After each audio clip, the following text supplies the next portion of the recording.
Hello, and welcome to a bonus episode of Nintendo Therapy. My name is Kevin, and today I'm going to talk about the Virtual Boy because it's coming to Nintendo Classics, and it's also something that I kind of have a lot of nostalgia for. I owned a Virtual Boy back in the day. I bought this thing day one. I bought it hook, line, and sinker. I was a sucker, and I don't know. The Virtual Boy, it's often talked about as one of Nintendo's biggest mistakes. We've talked about it on this podcast as such, but I still have love for the clunky little thing, you know? If you look into its history, it's less of a mistake and more something that was released completely unfinished.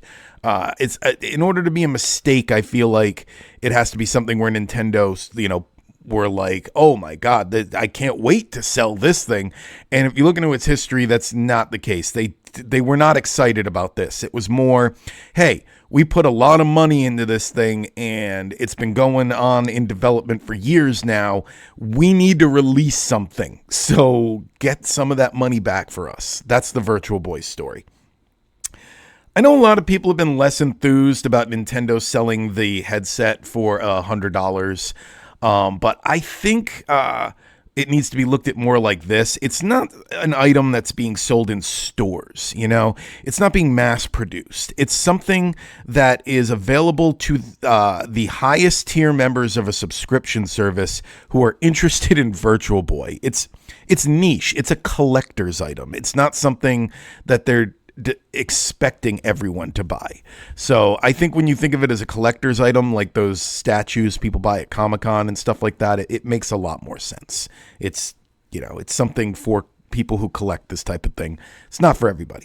Now, the fact that you are required to have it to play the games, I feel like that's a separate issue. That should not be the case. But as far as the pricing of the item, I get it.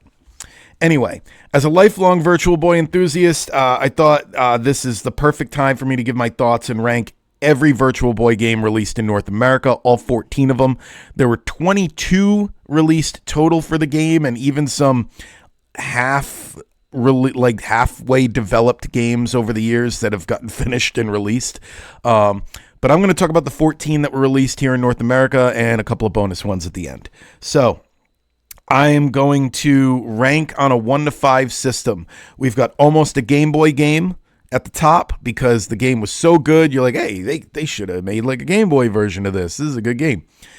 Then below that, actually kind of fun, self-explanatory. People are like, oh, the Virtual Boy's terrible. And you're like, actually, this game's kind of fun. Virtual-ish is the third one. Virtual-ish. Then down at the bottom, we've got Red Dead Run-of-the-Mill, because of the red. And lastly, the bad games. I went blind for this. So let's kick things off. We're going to do things in reverse alphabetical order because I feel like that is an order that does not get done enough and it's kind of fun. So here we go. North American releases starts with Waterworld. And Waterworld released December 21st, 1995, which was not only making it the last game alphabetically for North America, but it's also one of the last games released for the system chronologically as well. This is right about the time they discontinued the Virtual Boy. So for the US market, this is the final nail in the Virtual Boy coffin. It's also, in my opinion, the worst Virtual Boy game. I'll just say that right now that we got. So it's last in title, last in alphabetically, last in title, last in release, and last in quality. So this is a hat trick of terribleness here. It was kind of legendary in my friend group because I got it. Did I get it for that Christmas? I don't know. I had this game. I don't remember how I came about having it. And there was a sleepover where everybody played it only to learn how bad it was. And this was also the night that I realized why Virtual Boy never really was going to gain any traction. It was kind of doomed to fail because so much of playing video games back in this era, like we're right around the corner is the Nintendo 64 like GoldenEye, Mario Kart days, Smash Brothers. 1996, the Nintendo 64 is coming out. So this era of video games, even in the Super Nintendo, you got Street Fighter, you got, I don't have to list multiplayer games here. Super Nintendo. A lot of fun would be had by having your friends gather around and you all play games, even if it's not a multiplayer game. Like, you would pass the controller. So much fun. The Virtual Boy, however, it's almost antisocial because you got to stick your head in this visor and nobody else can see what you're seeing. It's just a very isolated experience. So it was never going to be able to gain that word of mouth if you can't watch your friends play it. So I think that's an aspect of the system that does not get talked about enough. So yeah, I'm putting this in lowest tier. I went blind for this. Next up, Virtual League Baseball. This game actually has a 3D effect, unlike Waterworld, which barely did. It's a baseball game that gives you a good sense of distance on the ball, which is nice. This would have been a better game if it were just virtual batting practice, though. The fielding controls were kind of awful on the awkward Virtual Boy controller. I think this is also a great place to mention the lack of multiplayer for Virtual Boy. It was planned to have a link cable, but the feature never came. Titles like this are kind of begging for it, like I just talked about, the isolated experience. You can't really play baseball with your friends here. But I'm going to put this one at Red Dead Run of the Mill. It's I've had more fun with baseball on the NES, and this game came out 12 years after baseball on the NES. It's not terrible, but it's not great. Next is Virtual Boy Wario Land, which I guess is the official title of this game that I've been seeing a lot lately. This is really the crowning achievement of the system. It's the closest we came to having a traditional side-scrolling Mario title, unless you count the unannounced Mario game that you can kind of find like 3 seconds of footage from an E3 that year. It was a Mario game that was like top down, like a Zelda game, which would have been interesting. But there's only like 5 seconds of footage of it that exists online. Anyway, Wario Land, solid title. Its influence is still being felt today, like Super Mario Wonder's foreground and background thing. Super Mario Land on the Super Nintendo also did the same thing. This was one of the first Nintendo titles to kind of experiment with that and do it really well, the way it did it. Like, they've had foreground and background in games before, but this is the first time it was like an in-depth part of the game. Only downside of the title is it's extremely short. You can 100% complete this game in less than 5 hours. A 3DS remake in full color was planned at one point, but ultimately it didn't come to fruition because Nintendo kind of wanted people to forget about the Virtual Boy, which is why it's kind of nice that they're putting this stuff out now. Side note, is Wario Land 2 on Game Boy Color? Wario Land 2. Does the 2 refer to the fact that it's a sequel to this game, Wario Land? Or is Wario Land 2 a sequel to Mario Land, what is it? It's Wario Land, Super Mario Land 3. So is it a sequel to that one or this one? Who knows? Anyway, every system... and I'm going to rank this one almost a Game Boy game. It's, like I said, one of the crowning achievements of the system. Play this game when it's available. Every system, it's got its flaws. It's no secret that the color palette was the Virtual Boy's limitation. And Vertical Force was a decent side-scrolling shoot-'em-up, but the color palette really hurt things here. It at times becomes hard to differentiate when you're being shot at. Like, the bullets kind of blend into the background, things like that. Added unnecessary difficulty. So other than that, it's kind of a straightforward space shooter that utilized the 3D effect, allowed the player to switch between 2 different altitudes. That's how it used the 3D effect. It's no Xevious, but it does push the Virtual Boy to its visual limits, and I'd say it's actually kind of fun. Okay, between Telro Boxer and ARMS, it seems like Nintendo will always do their best to avoid making a new Punch-Out game. This is one of the only games that delivered on the virtual aspect of the Virtual Boy. It's one of the only first-person games, especially that North America got. Japan had some others. There's a high difficulty level to this title, plus it unlike most Virtual Boy games, you can actually save your progress in this, which is nice. So it kind of offsets the difficulty. While sales figures on the Virtual Boy are kind of hard to come by, most records of the era point to this being one of the best-selling titles for the system. This one, and I think it was actually a launch title.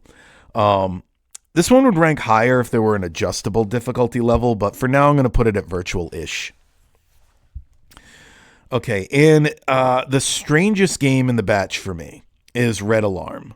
So this game chose to go with like a wireframe graphic look for some reason, making it extremely difficult to tell what was a wall that you could hit.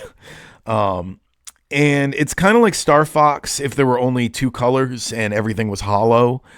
Despite being visually confusing, once you kind of get past that and you can kind of tell what you're looking at, this is not that bad. There's actually kind of a lot to like here.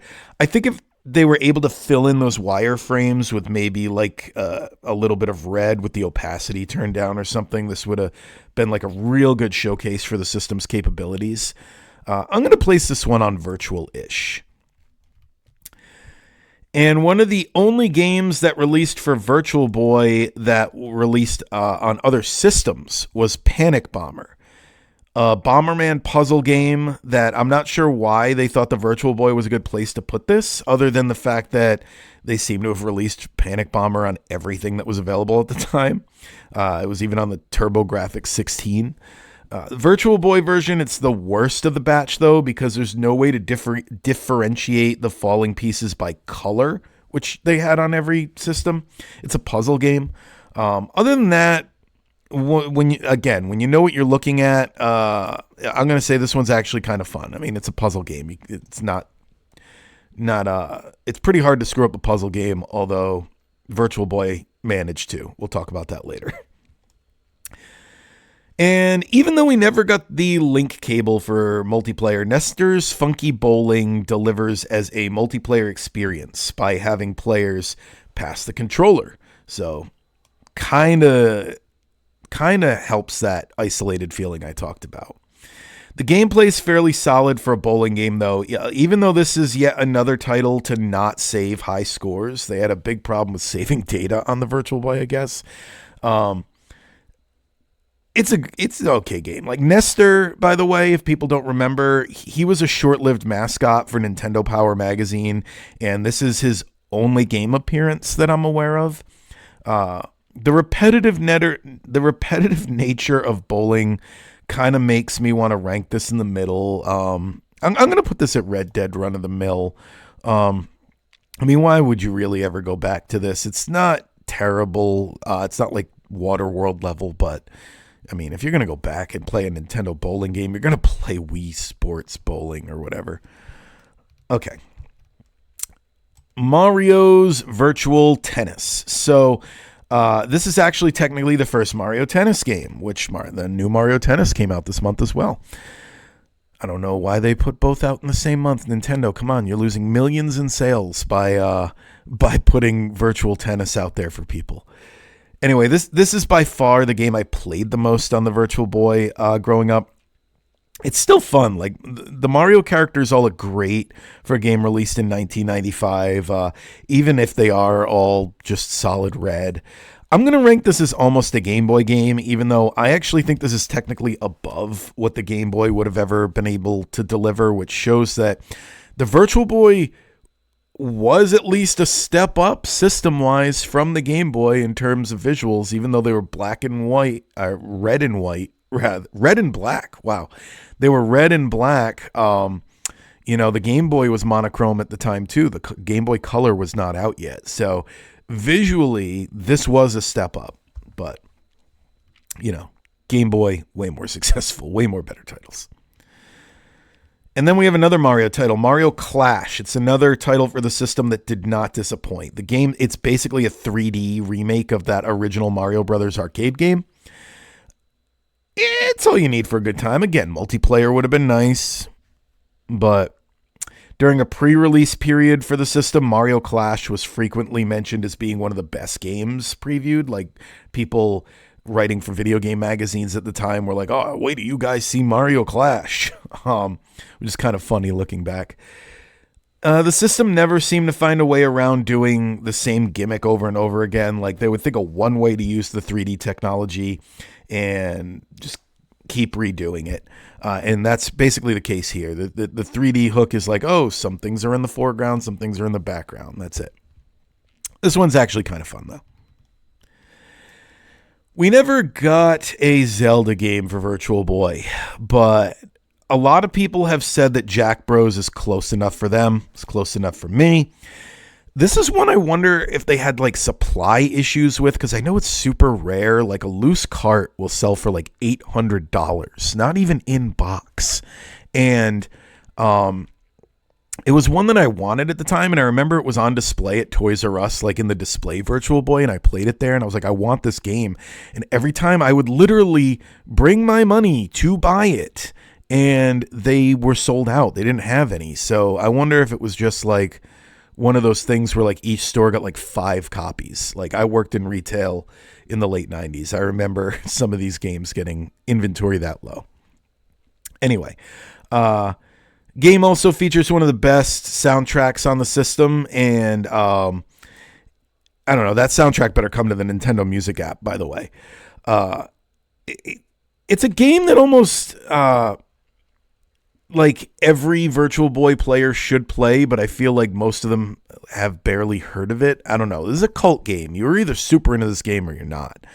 I'm going to say that the Virtual Boy failed this game. This is almost a Game Boy game. In fact, it should have been remade for the Game Boy, because it's a decent game. If you're wondering what the gameplay style is, it's top-down like Zelda, but you go up like levels, almost like Toe Jam and Earl. It's, I don't know, it's a platform. It's got kind of a lot in common with Bomberman as well. I don't know. It's a good game. You'll all get to play it now if you get the headset. So golf. Golf is what Virtual Boy, golf is what Virtual Baseball is to baseball. It's a Virtual Boy golf game. It's by the numbers golfing. No Mario there to save it. For 1995 standards, it's technically impressive. Like I said, it's definitely more polished than a Game Boy game would have been. And yeah, when you consider Mario Golf Series was right around the corner, this one, it's just Red Dead run-of-the-mill. Not really worth getting excited about. What is worth getting excited about is Galactic Pinball. I don't know. I never would have predicted a pinball game would have been this much fun of an experience. Like, I've run this game on emulators here years later because I liked it so much. I don't know what it is about this that just hits for me, because it's just a pinball game. There's 4 tables. Each one offers a unique experience. Nintendo Power ranked this the 4th best Virtual Boy game of 1995, which basically makes it the 4th best Virtual Boy game of all time, because we never got a second year of titles. If this was a Game Boy Color title, I would have taken it everywhere I went. It's a good game. No other pinball game has ever held my attention like this one has for some reason, so this is almost a Game Boy game. And then Tetris. There were 2 different Tetris games in the Virtual Boy's limited library, believe it or not. And they were 2 completely different takes on Tetris. Japan got V Tetris and the US got 3D Tetris. V Tetris is basically just Tetris, but black and red. There were plans for a link cable to be used here in 3D Tetris, but as I mentioned before, that never happened. 3D Tetris, it's one of the most eye-straining experiences on the system. I think since this was, a launch title, kids probably got this. They were like, oh, Tetris, yeah, heck yeah. And then this is where the eye strain complaints come from. The game, it tries to shake up Tetris by, instead of a 2-dimensional plane, giving you this like 3D almost box that you're filling in the shapes with. It doesn't work for me. I never really got the hang of it. I'm putting this on I went blind for this. This is one of their worst efforts and an insult to the institution that is Tetris. And that is it, I believe, for the 14 North American releases. 4, 5, 6, 7, 8, 9, 10, 11, 12, 13, 14. Yes. But there was some honorable mentions I wanted to put in here. So since we're not getting Waterworld on the system, Nintendo has substituted this Japanese-only release. It is called Innsmouth no Yakata. It's a first-person horror game where you play as a detective in 1922 trying to escape a monster-infested mansion. And it's been met with mixed reception over the years, but, you know, what Virtual Boy game hasn't? For me, this is a middle-of-the-road ish title. It's cool that it really does utilize the 3D virtual effect because, you know, it's done almost like in Friday the 13th on NES when you'd be in the cabins and you'd see that first-person point of view, early first-person point of view. So it's got that going for it. It's virtual-ish in that way. And then I like talking about this game. Virtual Lab is a failure in every sense of the word. It was a Japanese-only release. This thing was just thrown out the door in such an unfinished state that it misspells Nintendo on the box and on the cartridge, and it misspells it 2 different ways. And you also get quirky little things with this that are like meaty. It's a puzzle game, which this is what I meant earlier when I said you can screw up a puzzle game, you know, blocks falling type of game. Medium speed is somehow faster than high speed, which is obviously a programming error. After each level, it gives you a password to continue, but a password system was never implemented, so they're useless.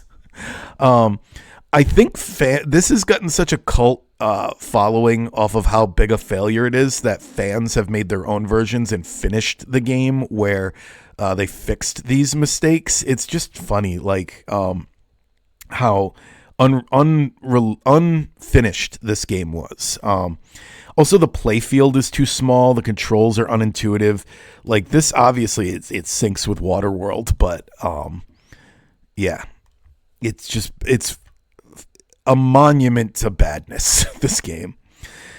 And then last game I want to talk about, with 22 games available for the system, it's interesting that we got 2 Tetris games and 2 bowling games, even though one didn't release over in North America. Virtual Bowling is a superior experience to Nestor's Funky Bowling, in my experience. It's a shame that this one didn't get released over here. Great 3D visuals, great character animations, responsive controls, catchy music. It's a standout title in the system's library. If you're in the mood for like monochrome bowling that might hurt your eyes afterwards, I'm going to say this one's actually kind of fun. All right, so let's recap for anyone not watching the video version. Here are the titles. We've got our top tier, almost a Game Boy games with Wario Land, Mario Tennis, Jack Bros, and Galactic Pinball. So those 4, in my opinion, the best Virtual Boy games. Then you've got games that are actually kind of fun: Vertical Force, Panic Bomber, Mario Clash, and Virtual Bowling. Virtual-ish games that are kind of like, I see what they were going for. Telro Boxers at the high end of that. That's almost in the actual kind of fun tier for me. And then you got Red Alarm and Innsmouth no Yakata. Red Dead Run-of-the-Mill. We've got Virtual League Baseball, Nestor's Funky Bowling, and Golf. 3 sports titles, actually. Kind of telling. And then I went blind for this: Waterworld, 3D Tetris, and Virtual Lab. So those are the Virtual Boy games. Let us know in the comments down below if you could resurrect one Virtual Boy game. What would it be? What do you think deserves a modern remake in the Virtual Boy's library? Also, tell us if you're excited for the system to finally be acknowledged by Nintendo. And thank you all for liking and subscribing. Be sure to tune in for our regularly scheduled episodes, and I will give more Virtual Boy thoughts there, I'm sure. See you then.